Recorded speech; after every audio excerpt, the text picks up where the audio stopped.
ਸਤਿ ਸ਼੍ਰੀ ਅਕਾਲ ਜੀ, ਮੈਂ ਹਾਂ ਸਾਇਰਾ। ਤੁਸੀਂ ਦੇਖ ਰਹੇ ਹੋ ਪੀਟੀਸੀ ਪੰਜਾਬੀ ਤੇ ਅੱਜ ਮੈਂ ਇੱਕ ਲੈਜੈਂਡ ਦੇ ਨਾਲ ਬੈਠੀ ਹਾਂ ਜਿਨ੍ਹਾਂ ਦੇ ਗਾਣੇ ਇੱਕ ਵਾਰ ਨਹੀਂ, ਦੋ ਵਾਰ ਨਹੀਂ, ਹਜ਼ਾਰਾਂ ਵਾਰ ਨਹੀਂ, ਲੱਖਾਂ ਵਾਰ ਤੁਸੀਂ ਸਾਰੇ ਸੁਣਦੇ ਹੋ। ਔਰ ਮੈਂ ਇੱਦਾਂ ਕਹਿਣਾ ਚਾਹੂੰਗੀ ਕਿ ਇਹਨਾਂ ਦੇ ਗਾਣੇ ਇੱਦਾਂ ਦੇ ਹੁੰਦੇ ਨੇ ਜਿਵੇਂ ਕੰਫਰਟ ਸੌਂਗਸ ਹੁੰਦੇ ਨੇ। ਕਦੀ ਵੀ ਲਾ ਕੇ ਸੁਣ ਲਓ, ਤੁਹਾਡਾ ਦਿਲ ਖੁਸ਼ ਹੋ ਜਾਂਦਾ ਹੈ। ਕਦੀ ਕਦੀ ਲੋ ਡੇਜ਼ ਵੀ ਹੁੰਦੇ ਨੇ ਤਾਂ ਵੀ ਦਿਨ ਬਣ ਜਾਂਦਾ ਹੈ। Please welcome the legend Sukhwinder Singh ji.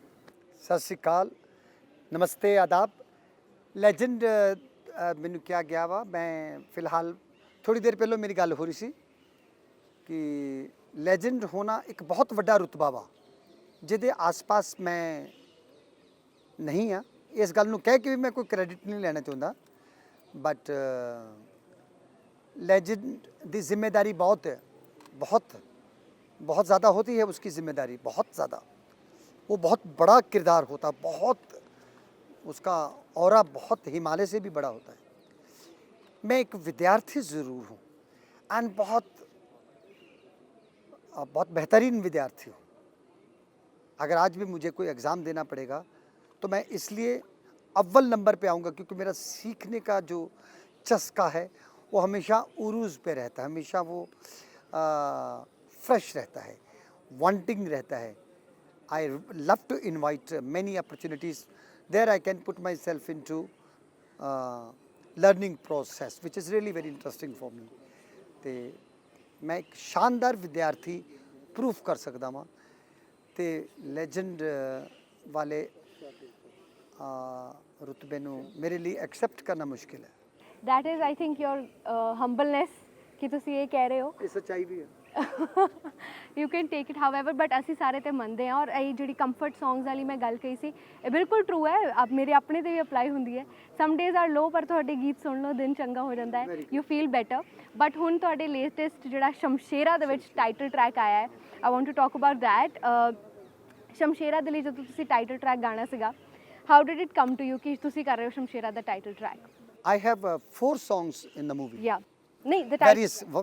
Various Parinda, Hunkara and कहलाए वो शमशेरा, जिसनों टाइटल ट्रैक किया। So I must appreciate, must say thanks to Mithoon da मैं बहुत दिलों धन्यवाद करदा। उन्होंने मैंने ये अपॉर्चुनिटी, उन्होंने मेरे को इसके लिए इनवाइट किया। एंड यशराज का और करण मल्होत्रा जो इस फिल्म के डायरेक्टर हैं, उनका भी मैं तहे दिल से शुक्रगुजार हूँ कि they have loved me to put my voice in their movie। और मिथुन ही है। फर्स्ट इनविटेशन किसी भी सिंगर को आता है तो वो म्यूज़िक डायरेक्टर का ही कॉल होता है। I was always choice of Mithun for this movie to sing various kind of songs. Parinda का मूड अलग है, टाइटल ट्रैक का मूड अलग है, हुंकारा एक टोटल वो एक मलंग डांसिंग सॉन्ग है। सो बहुत अच्छा एक्सपीरियंस रहा, बहुत एज यूजुअल भी रहा। जो पिछले कई सालों से जिस तरह से, जिस शिद्दत से मैं संगीत से जुड़ा हूँ, एक्सचेंज ऑफ एप्रिशिएशन भी है और मेहनत भी है, लगन भी है। और ऐसी लगन, ऐसी मेहनत है कि जैसे वो मेहनत करते जाते हैं, शरीर में, दिल में, मन में और तंदुरुस्ती आती जाती है। राइट, ऐसा है। ਸ਼ਮਸ਼ੇਰਾ ਦੇ ਲਈ ਰਣਬੀਰ ਨਾਲ ਗੱਲ ਕਰ ਰਹੀ ਸੀ ਮੈਂ, ਔਰ ਉਹ ਆਪਣੇ ਪ੍ਰੋਸੈਸ ਦੇ ਬਾਰੇ ਦੱਸ ਰਹੇ ਸੀ ਕਿ ਹੁਣ ਫਿਲਮਾਂ ਦਾ process, specially for a film like Shamshera ਜੋ ਇੱਕ ਪੀਰੀਅਡ ਫਿਲਮ ਹੈ, ਪ੍ਰੋਸੈਸ ਬਹੁਤ ਡਿਫਰੈਂਟ ਹੁੰਦਾ ਹੈ। ਉਹਨਾਂ ਨੂੰ ਆਪਣੇ ਮਾਈਂਡ ਦੇ ਨਾਲ ਇੱਕ ਡਿਫਰੈਂਟ ਤਰ੍ਹਾਂ ਦੀ ਪ੍ਰੋਸੈਸਿੰਗ ਕਰਨੀ ਪੈਂਦੀ ਹੈ ਇੱਕ ਐਸਾ ਕੈਰੈਕਟਰ ਨਿਭਾਉਣ ਲਈ। ਸਰ ਤੁਹਾਨੂੰ ਪੁੱਛਣਾ ਚਾਹੂੰਗੀ, ਓਵਰ ਦੀਜ਼ ਈਅਰਸ ਜੋ ਮਿਊਜ਼ਿਕ ਡਾਇਰੈਕਟਰਸ ਦਾ ਬਰੀਫ ਹੈ ਉਹ ਵੀ ਬਦਲਿਆ? ਜਿਵੇਂ ਪਹਿਲੇ ਇੱਕ ਓਵਰਆਲ ਤੁਹਾਨੂੰ ਕਹਾਣੀ ਦਾ ਬਰੀਫ ਦਿੱਤਾ ਜਾਂਦਾ ਸੀਗਾ ਕਿ ਇੱਦਾਂ ਇੱਦਾਂ ਇੱਦਾਂ and then you sing this song ਉਸ ਫੀਲ 'ਚ ਆ ਕੇ। ਹੁਣ ਓਵਰ ਦ ਈਅਰਸ ਜਿਵੇਂ ਐਕਟਰਸ ਦਾ ਪ੍ਰੋਸੈਸ ਬਦਲਿਆ, ਕਿ ਸਿੰਗਰਸ ਦਾ ਵੀ ਬਰੀਫ ਬਦਲਿਆ, ਪ੍ਰੋਸੈਸ ਬਦਲਿਆ ਗਾਣੇ ਲਈ, ਜਾਂ ਸਿੰਗਰਸ ਨੂੰ ਹਲੇ ਵੀ ਉਨਾ ਹੀ डिस्क्रिप्शन ਦਿੱਤੀ ਜਾਂਦੀ है, उस हिसाब का प्रोसेस है? सेम। ओके।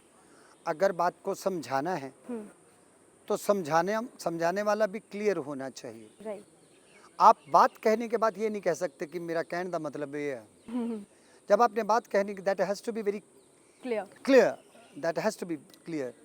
तो आपको जब बात किसी को समझानी है तो पल्ले भी तां पड़ेगी जेकर तुहाडे कोल समझाउण वाला भी उन्होंने सिंपलीफाई कर रहा। डेफिनेटली प्रोसेस सेम है। शब्द थोड़े अलग अलग हो सकते हैं, बंदा कन्फ्यूज हो सकता कि पंजाबी बोला कि हिंदी कि अंग्रेजी। ਨਹੀਂ ਅੱਜ ਕੱਲ ਰਣਬੀਰ ਦੀ ਇੱਕ ਹੋਰ ਫਿਲਮ ਆਉਣ ਵਾਲੀ ਹੈ ਕੁਝ ਮਹੀਨਿਆਂ ਦੇ ਵਿੱਚ, ਉਹਦੇ 'ਚ ਇੱਕ ਕਾਈਂਡ ਆਫ ਕੰਟਰੋਵਰਸੀ ਕਹਿ ਸਕਦੇ ਹੋ ਚੱਲ ਰਹੀ ਹੈ ਕਿ ਭਈ ਗਾਣਾ ਇੰਨਾ ਖੂਬਸੂਰਤ ਹੈ, ਲੋਕਾਂ ਨੂੰ ਗਾਣਾ ਬੜਾ ਪਸੰਦ ਆ ਰਿਹਾ ਹੈ, ਪਰ ਉਹਦੇ 'ਚ ਇੱਕ ਸ਼ਬਦ ਯੂਜ਼ ਕੀਤਾ ਹਲਕਾ ਜਿਹਾ ਇੰਗਲਿਸ਼ ਟੱਚ ਦਾ ਸ਼ਬਦ ਹੈ, ਕੋਈ ਇੰਨੀ ਵੱਡੀ ਗੱਲ ਵੀ ਨਹੀਂ, ਲਵ ਸਟੋਰੀਆਂ ਸ਼ਬਦ ਹੈ ਤੇ ਉਹਨੂੰ ਰਾਈਮ ਕੀਤਾ ਹੈ ਕੇਸਰੀਆ ਦੇ ਨਾਲ। ਤੇ ਉਹਦੇ ਤੇ ਇੰਸਟਾਗ੍ਰਾਮ ਤੇ ਬਹੁਤ ਮੀਮ ਬਣ ਰਹੇ ਹੈ ਕਿ ਵੀ ਇਹ ਕੋਈ ਗਾਣਾ, ਇਹ ਕੋਈ ਸ਼ਬਦ ਹੈ ਕੇਸਰੀਆ ਦੇ ਨਾਲ ਉਹ ਕਰਨ ਲਈ, ਰਾਈਮ ਕਰਨ ਲਈ। ਛੋਟੀ ਛੋਟੀ ਗੱਲਾਂ ਪਰ ਲੋਕੀ ਇੰਸਟਾਗ੍ਰਾਮ ਤੇ ਬਹੁਤ ਇੰਜੋਏ ਕਰਦੇ ਤੇ ਜਦੋਂ ਮੀਮਸ ਬਣਦੇ ਨੇ। ਤੁਸੀਂ ਕੌਨਸ਼ੀਅਸਲੀ ਲਿਰਿਕਸ ਸੁਣਦੇ ਹੋ ਸਰ ਜਦੋਂ ਕੋਈ ਵੀ ਗੀਤ ਔਰ ਕਿਸੇ ਵੀ ਸਪੈਸ਼ਲੀ ਇਹੋ ਜਿਹੀ ਪੀਰੀਅਡ ਫਿਲਮ ਲਈ ਗਾਉਂਦੇ ਹੋ, ਕੌਨਸ਼ੀਅਸਲੀ ਲਿਰਿਕਸ ਤੇ ਗੌਰ ਕਰਦੇ ਹੋ ਕਿ ਕੀ ਨੇ, ਕੀ ਚਾਹੁੰਦੇ ਨੇ ਮੇਰੇ ਤੋਂ ਔਰ ਕੀ ਮੈਂ ਡਿਲੀਵਰ ਕਰਨਾ, ਸਪੈਸ਼ਲੀ ਲਿਰਿਕਸ ਪਾਰਟ ਤੋਂ? ਮੈਨੂੰ ਨਹੀਂ ਲੱਗਦਾ ਕਿਸੇ ਐਸੇ ਗਾਣੇ ਲਈ ਮੈਨੂੰ ਅੱਜ ਤੱਕ ਇਨਵੀਟੇਸ਼ਨ ਮਿਲਿਆ ਵਾ ਜਿਹੜਾ ਬਹੁਤ ਕੰਪਲਿਕੇਸ਼ਨਸ ਚ ਜਾ ਫਸੇ। I never have received kind of opportunity ਤੇ ਇੱਦਾਂ ਦਾ ਮੇਰੇ ਨਾਲ ਹੋਇਆ ਨਹੀਂ। ਬਟ ਅਗਰ ਇਨ ਕੇਸ ਆਫ ਤੁਹਾਡੇ ਅੰਦਰ ਇੱਕ ਸੈਲਫ ਇਨਵੈਸਟੀਗੇਸ਼ਨ चल रही होती है, मंथन जिन्हों कहने से वो चल रहा होता है कि आपको पता चल जाता है। वो जब कहते हैं ना कि अगर कोई आंखों से दुनिया देखता है तो साफ नहीं नज़र आती जब तक नज़रों से ना देखे। वाह वाह। तो ये कान एक जरिया है पर सुनाई दिल को देता है यार, वाह। है ना? तो वो सुन लेता है, वो इसलिए तो आहट भी सुन लेता है। उसको जो शांत मन है वो भी अटखेलियाँ करता है उसके साथ, वो भी उसको ड्रम बजाता हुआ, गाता हुआ, नाचता हुआ सुनाई देता है। तो वहाँ पर फिर कोई डार्क और ग्रे शेड नहीं, वो एक्सेप्ट अपने आप भी नहीं होता।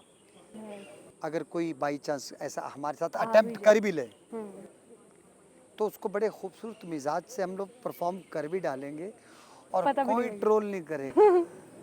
ਰਾਈਟ। ਅੱਛਾ ਸਰ, ਆਫ ਕੋਰਸ ਇਹ ਗੱਲ ਮੈਨੂੰ ਆਮ ਸ਼ੋਰ ਤੁਹਾਨੂੰ ਬਹੁਤ ਲੋਕਾਂ ਨੇ ਕਹੀ ਹੋਣੀ ਹੈ, ਬਟ ਬਿਕੋਜ਼ ਮੈਂ ਇਹ ਚੀਜ਼ ਫਿਲਹਾਲ ਹੁਣੇ ਸਾਹਮਣੇ ਬਹਿ ਕੇ ਐਕਸਪੀਰੀਅੰਸ ਕਰ ਰਹੀ ਹਾਂ, so I thought I should tell this on camera, on roll, ਕਿ ਮੈਨੂੰ of course you are a great legend singer, but other than that you are a very good communicator. ਤੁਹਾਡੇ ਨਾਲ ਗੱਲ ਕਰਕੇ ਮਤਲਬ ਕੁਛ ਦੇਰ ਲਈ ਤਾਂ ਮੈਂ ਜ਼ੋਨ ਆਊਟ ਹੋ ਜਾਂਦੀ ਉਸ ਗੱਲ 'ਚ ਕਿ you explain things so beautifully. ਤੁਹਾਨੂੰ ਕੰਪਲੀਮੈਂਟ ਮਿਲਦਾ ਹੈ ਕਿ ਵੀ ਦ ਵੇ ਯੂ ਕਮਿਊਨੀਕੇਟ। ਸੁਖਵਿੰਦਰ ਜੀ ਉਹ ਵੀ ਬਹੁਤ ਨਿਰਾਲਾ ਹੈ, ਗਾਇਕੀ ਤੇ ਹੈ ਹੀ ਨਿਰਾਲੀ। ਹਾਂਜੀ, ਮਿਲਦਾ ਰਹਿੰਦਾ, ਮੈਂ ਸਾਰਾ ਦਿਨ ਬਲਸ਼ ਕਰਦਾ ਰਹਿਣਾ। ਮੈਨੂੰ ਬਹੁਤ ਐਪਰੀਸ਼ੀਏਸ਼ਨ ਮਿਲਦੀ, ਤੁਸੀਂ ਬੜੇ ਸੋਹਣੇ ਜੇ, ਇਹ ਵੀ ਸੁਲੱਖਣੇ and handsome, nice fashion sense also. Absolutely. ਇਹ ਤੁਹਾਡੀ ਓਵਰ ਦੀਸ ਇਅਰਸ ਇਵੋਲਵ ਹੋਈ? ਚੰਡੀਗੜ੍ਹ ਸਟਾਫ ਬਹੁਤ ਵਧੀਆ। ਇਹ ਤੁਹਾਡੀ ਓਵਰ ਦ ਇਅਰਸ ਇਵੋਲਵ ਹੋਈ ਹੈ ਫੈਸ਼ਨ ਸੈਂਸ ਆਲਸੋ? ਬਾਲੀਵੁੱਡ ਦੇ ਵਿੱਚ ਇੰਨੇ ਸਾਲਾਂ ਤੋਂ ਬਣੇ ਹੋਏ ਹੋ ਔਰ ਡੂਇੰਗ ਸੱਚ ਗ੍ਰੇਟ ਸਟਫ। जब आपका व्यक्तित्व अच्छा होता है ना, आप ਤੁਸੀਂ ਲੋਈ ਵੀ ਪਾਲੋ ਨਾ ਉਹ ਵੀ ਸੋਹਣੇ ਤੇ ਸੋਹਣੇ ਸੁਲੱਖਣੇ ਲੱਗਦੇ ਜੇ। ਜਦੋਂ ਤੁਹਾਡਾ ਵਿਅਕਤਿਤਵ ਵੀ ਬਹੁਤ ਅਜੀਬੋ ਗਰੀਬ ਜਾਈ ਹੈ ਤੇ ਤੁਸੀਂ ਸੋਨਾ ਗਹਿਣਾ ਵੀ ਪਾਲੋ, ਨਹੀਂ ਫੱਬਦਾ। ਬਿਲਕੁਲ ਬਿਲਕੁਲ। ਔਰ ਲਾਸਟਲੀ ਰਣਬੀਰ ਦੇ ਬਾਰੇ ਗੱਲ ਕਰਨਾ ਚਾਹੂੰਗੀ। ਉਹਨਾਂ ਦੇ ਲਈ ਤੁਸੀਂ ਪਹਿਲੇ ਵੀ ਫਿਲਮਾਂ ਦੇ ਵਿੱਚ ਗੀਤ ਗਾਏ ਹੋਏ ਨੇ, and this time again why Shamshera so special? ਕੱਲ ਉਹ ਵੀ ਬਹੁਤ ਜ਼ਿਆਦਾ, ਇੱਕ ਹੁੰਦਾ ਨਾ ਬੰਦਾ ਬਹੁਤ ਜ਼ਿਆਦਾ ਆਪਣੀ ਪ੍ਰੋਡਕਟ, ਹਰ ਐਕਟਰ ਕਹਿੰਦਾ ਕਿ ਮੇਰੀ ਫਿਲਮ ਚੰਗੀ ਹੈ, ਬਟ ਦੇ ਵੈਰੀ ਕੌਨਫੀਡੈਂਟ। ਤੁਸੀਂ ਸਪੈਸ਼ਲੀ ਸ਼ਮਸ਼ੇਰਾ ਲਈ ਅੱਜ ਸਾਡੇ ਨਾਲ ਇੱਥੇ ਬੈਠੇ ਹੋ। ਮੈਂ ਜਾਣਨਾ ਚਾਹੂੰਗੀ ਸ਼ਮਸ਼ੇਰਾ ਇੰਨੀ ਸਪੈਸ਼ਲ ਕਿਉਂ ਹੈ, ਔਰ ਜੇ ਤੁਹਾਡੇ ਪੁਆਇੰਟ ਆਫ ਵਿਊ ਤੋਂ ਜਾਣਨਾ ਹੋਏ। ਕਿਉਂਕਿ ਸਪੈਸ਼ਲ ਹੈ। क्यों है? शमशेरा हमारी फिल्म इंडस्ट्री को इस तरह की फिल्मों की बहुत सख्त ज़रूरत रहती है। इन्हें हम कई तरह के नाम दे देते हैं, मसाला फिल्म, फिर कमर्शियल भी बोलते हैं, mass entertainer, mass entertainment, that has to be. अगर मैंने अभी थोड़ी देर पहले आपको ये कहा कि बात कहने के बाद ये ना कहना पड़े कि कहने का मतलब ये है, that this film is about, जो कहना चाह रहे हैं उसमें इंटरटेनमेंट भी है, इंटेंसिटी भी है, और but there is no any kind of complications. मुझे बेहतर लगी बात, मुझे फिल्म अच्छी लगी। मैं अपने उस औरे से जहाँ मैं कुछ देर बंधना चाहता हूँ कुछ और करने के लिए, वहाँ से निकल के भागा हूँ, आपके पास आया हूँ। वो फिल्म ही लेके आई मुझे।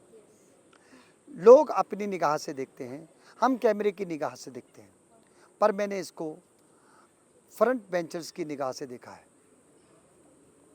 क्योंकि मैं देख के मुझे लगा मुंडे एक गल दा ध्यान रखे, ये फिल्म तेरे अगले 20 साल सैट कर देगी। हाँ तो चुप करके हुण करो। हाँ, बहाना आना बहाना ठंडा मम्मी डैडी कुछ नहीं चुप करके कुल्फी चुक ये हुण नवंबर का महीना बर्फ पै रही खाई जा and this is the film kind of a film ਜਿਹੜੀਆਂ ਸਾਡੀ ਫਿਲਮ ਇੰਡਸਟਰੀ ਨੂੰ ਰਿਕੁਆਇਰਡ ਨੇ ਅਸੀਂ ਉਹੋ ਜਿਹੀ ਫਿਲਮ ਨੂੰ ਮੈਂ ਨਹੀਂ ਐਕਸੈਪਟ ਕਰ ਸਕਦਾ ਜਿਹੜੀ ਕਿਸੇ ਦੇ ਪੱਲੇ ਨਾ ਪਵੇ ਤੇ ਬਾਅਦ ਚ ਬੰਦਾ ਬਣਾਉਣ ਵਾਲਾ ਕਵੇ ਲੋਕਾਂ ਨੂੰ ਅਕਲ ਨਹੀਂ ਹੈ ਬਿਲਕੁਲ ਹਰ ਇੱਕ ਦੇ ਆਪਣੇ ਆਪਣੇ ਵਿਊਜ਼ ਹੋ ਸਕਦੇ ਆ ਕੱਲ ਜੀ ਇਦਾਂ ਇਦਾਂ ਇਦਾਂ ਪਰ ਇਹ ਲੱਥਣੀ ਔਖੀ ਹੋ ਜਾਣੀ ਫਿਲਮ ਇਹਨਾਂ ਤੇ ਮੈਨੂੰ ਪਤਾ very well said Yes. I hope ਜੋ ਤੁਸੀਂ ਕਹਿ ਰਹੇ ਹੋ ਸੱਚ ਹੋਏ ਹਾਂਜੀ। ਐਂਡ ਤੁਸੀਂ 20 ਸਾਲ ਕਿਹਾ ਸੀ ਕਹਿੰਦੇ 200 ਸਾਲ ਤੱਕ ਤੁਹਾਡੇ ਗਾਣੇ ਇਦਾਂ ਹੀ ਵੱਜਦੇ ਰਹਿਣ ਸਰ ਔਰ ਹਮੇਸ਼ਾ ਚੜ੍ਹਦੀ ਕਲਾ 'ਚ ਰਹੋ ਤੁਸੀਂ ਅੱਜ ਤੁਸੀਂ ਪੰਜਾਬ 'ਚ ਆਏ ਹੋ ਸਾਡੇ ਨਾਲ ਗੱਲਬਾਤ ਕੀਤੀ ਇਹਦੇ ਲਈ thank you so much for giving your time and this was PTC thank you so much sir ਬਹੁਤ ਬਹੁਤ ਸ਼ੁਕਰੀਆ ਥੈਂਕ ਯੂ ਜੀ ਧੰਨਵਾਦ ਸਤਿ ਸ਼੍ਰੀ ਅਕਾਲ ਟੂ एवरीवन